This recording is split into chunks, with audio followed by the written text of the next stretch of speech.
This summer has been an interesting, introspective time for me. Early in the summer, like many of you, I saw the documentary, Won't You Be My Neighbor? The documentary, and I took the Kleenex just in case, which I needed. The documentary showed Fred Rogers as a person, a remarkable person, and yet a person like us, one who dedicated his life to the welfare of children. The film reminded me of the gentle yet clear way Fred Rogers broke barriers that held old prejudices and outmoded beliefs. He helped children hear words of affirmation in the quiet ways he articulated the fears and longings of children and the child in all of us. At key moments in our society, he gave children and adults permission to build relationships across barriers. In the weeks after seeing the documentary, I continued to think about what it means to be a neighbor, a real neighbor, and what it means to belong to a community where we are seen and accepted for who we are. The message of the movie was in my mind and heart as I prepared to leave for language school in Mexico. Then shortly before leaving, I read an article in the Christian Science Monitor about the importance of home, an essential need for millions of human beings who are now wandering different parts of the planet in search of belonging. In my mind and heart, I thought about the connection between being a neighbor and how a neighbor is one who helps others find a sense of home. After all, home is the foundation of neighborhood, and neighborhood helps us define our connection to society and to others. Henry was right when he said that a neighborhood is people who live in close proximity, but a neighbor is one who helps us connect. Creating places of acceptance and belonging can happen anywhere we humans congregate. From the campus move-in that's happening today, to hands pulling shipwrecked refugees from the sea, to volunteers who help immigrants learn a new language. Each of us has the ability to be that good neighbor. Today, most of our neighborhoods aren't like the ones some of us grew up in. Some of us remember the pressure to behave when we were young, because if we did something wrong, our mama knew about it before we got home. Did anybody have that experience growing up? Yes, some of us here. Or the neighborhoods back in the day when feral children wandered from yard to yard playing, and everybody's mama reprimanded, offered Band-Aids, or fed all the children in the neighborhood. Today, our physical neighborhoods are not always our emotional neighborhoods. We create neighborhoods in different ways. Sports teams, activities, coffee shops, Facebook connections, faith communities have become the places where our lives are interconnected with friends and those who support us. We still need to find places where we belong and find people we call our neighbors, whatever our life circumstance. I was haunted for a few weeks by the introduction to the Christian Science Monitor series on home and particularly this quote. The life experiences that divide them would seem almost insurmountable. The Syrian torn from his community by war, the pensioner in a small English town, the recently deported migrant, the family uprooted by climate change. Yet they are often in search of the same thing, a sense of home. That powerful desire for a place where the rhythms of daily life are familiar and you operate without fear looms large on the world stage, especially as society's conventional markers vanish. Robert Frost, in a poem, described home as the place where, when you have to go there, they have to take you in. And later in the poem, he spoke of home in this way. I should have called it something you somehow haven't to deserve. Frost spoke a profound truth. Human beings should not have to deserve a home. How then do people displaced from neighborhood and home find hope and vision and a new sense of belonging? In both our homes and our neighborhoods, we need a sense of safety as well as a sense of belonging. Climate change, and I think we've seen that more this year than we've ever been aware of. Climate change, war, food insecurity, oppression, joblessness, all push individuals, families, and hordes of people away from their places of belonging into the insecurity of loss of place, of nation, of family, and of home. We see disruptions on an immense scale when we read the news, but we also see disruptions in lives and families and communities right here in Clemson. Our community addresses some of those needs in small ways. Needs of those seeking home when we quietly give help and support to Clemson Community Care, to Habitat for Humanity, Family Promise, now Ripple of One, Our Daily Rest, Safe Harbor. We seek to address issues of prejudice in our society by involvement in anti-racism work. Without really acknowledging it, we help serve people who, like us, seek a sense of belonging, of home, of acceptance, by helping meet the most basic needs of food, clothing, housing, safety, right here. I went to social action the other night. We all go to committee meetings. And there were some people who came who were talking about an interfaith social justice Bible study group. But the husband of the couple is an attorney who now defends immigrants who are inappropriately put in prison. And so if he wins a case, I learned, the people are put out on the street by the front gates with Crocs, sweatpants, and a t-shirt, and they are and no money, and they are 40 miles from the closest community.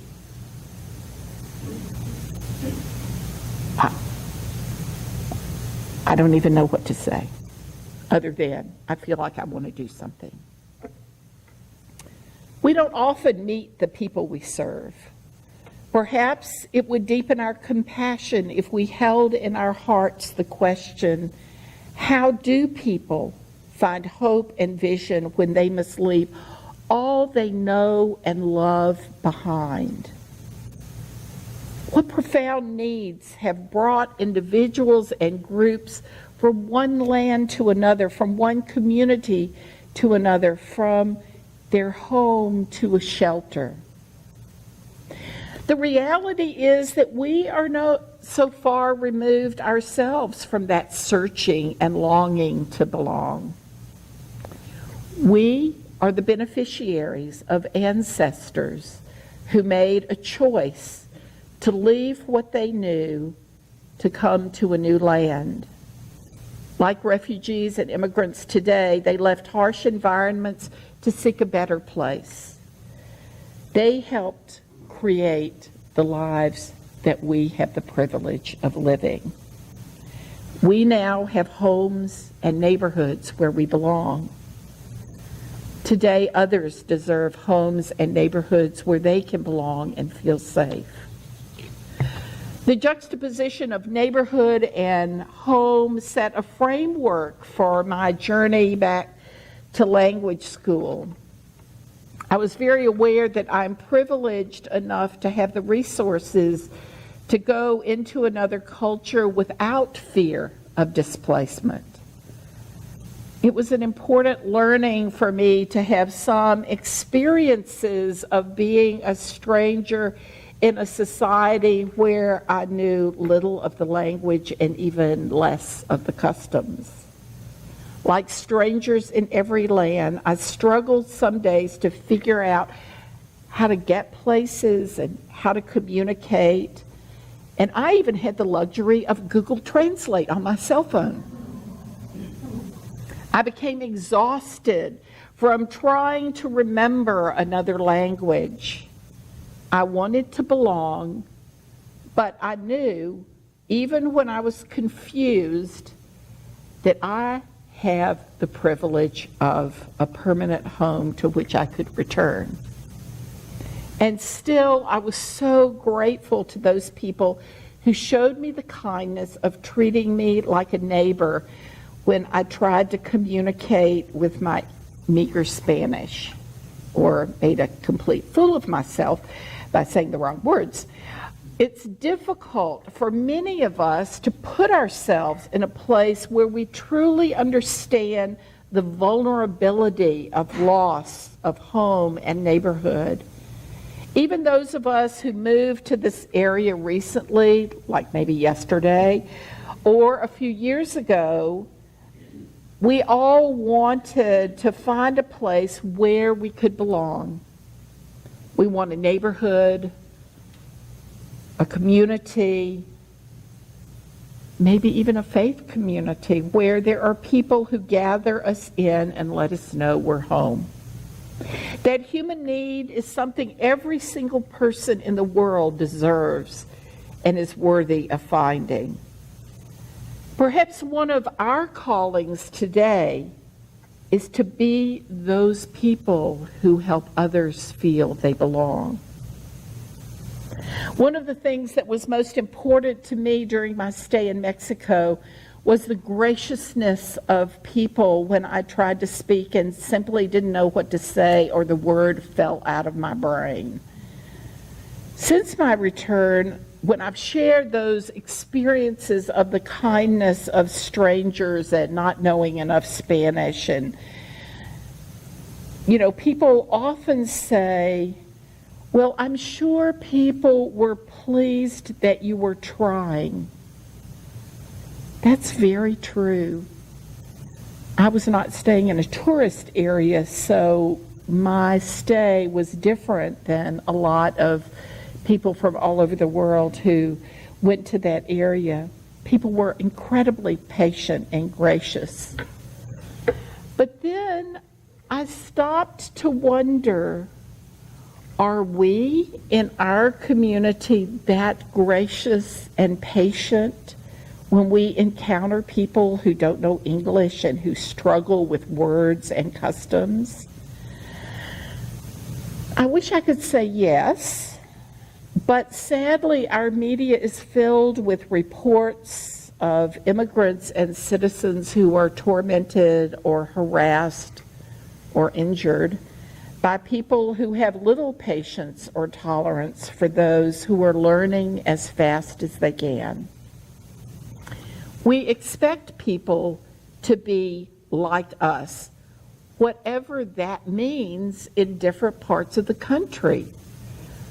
I mean, there are 3 of us here in the fellowship who are all from Mississippi, but we're from different parts of Mississippi, so all 3 of us have different cultures.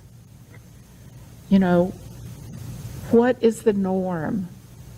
How can we be gracious to people?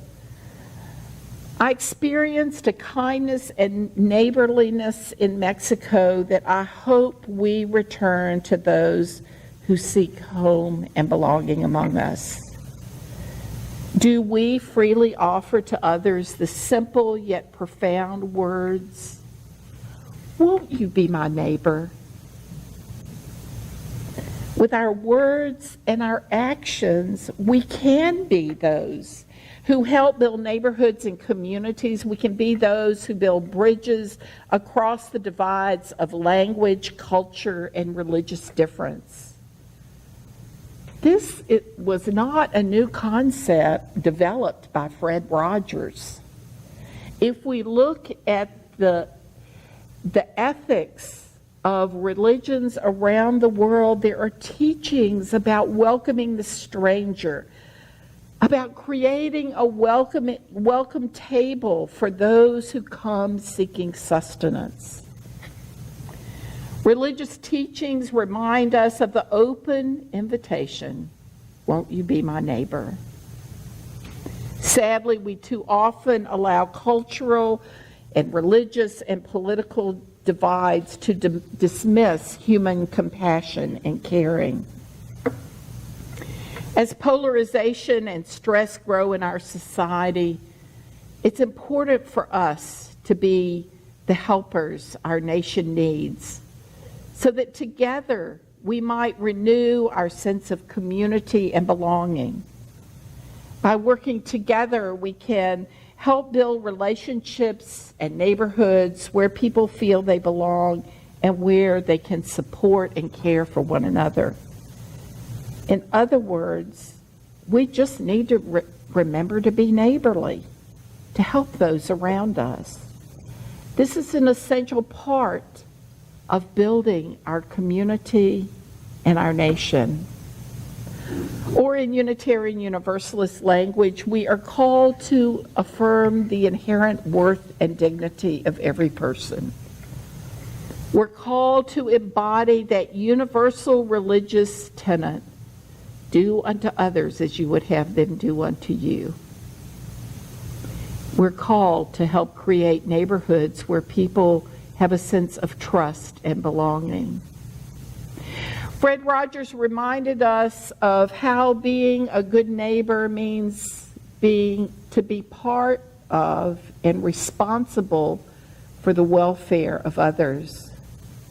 Knowing we are blessed to have a home where we belong, a community where we belong, we are called to share the responsibility of nurturing our neighborhood. So I want to go back to a couple of Fred Rogers quotes. We live in a world in which we need to share responsibility. It's easy to say it's not my child, not my community, not my world, not my problem. Then there are those who see the need and respond. I consider those people my heroes. When I was a boy and I would see scary things in the news, my mother would say to me, "Look for the helpers. You will always find people who are helping." To this day, especially in times of disaster, I remember my mother's words, and I am always comforted by realizing that there are still so many helpers, so many caring people. I invite us to choose to be the helpers, the heroes who take up the work to create a better world for all the people we encounter in our neighborhood, all those sisters and brothers who reside around the world who, like us, are working to make the world a better place.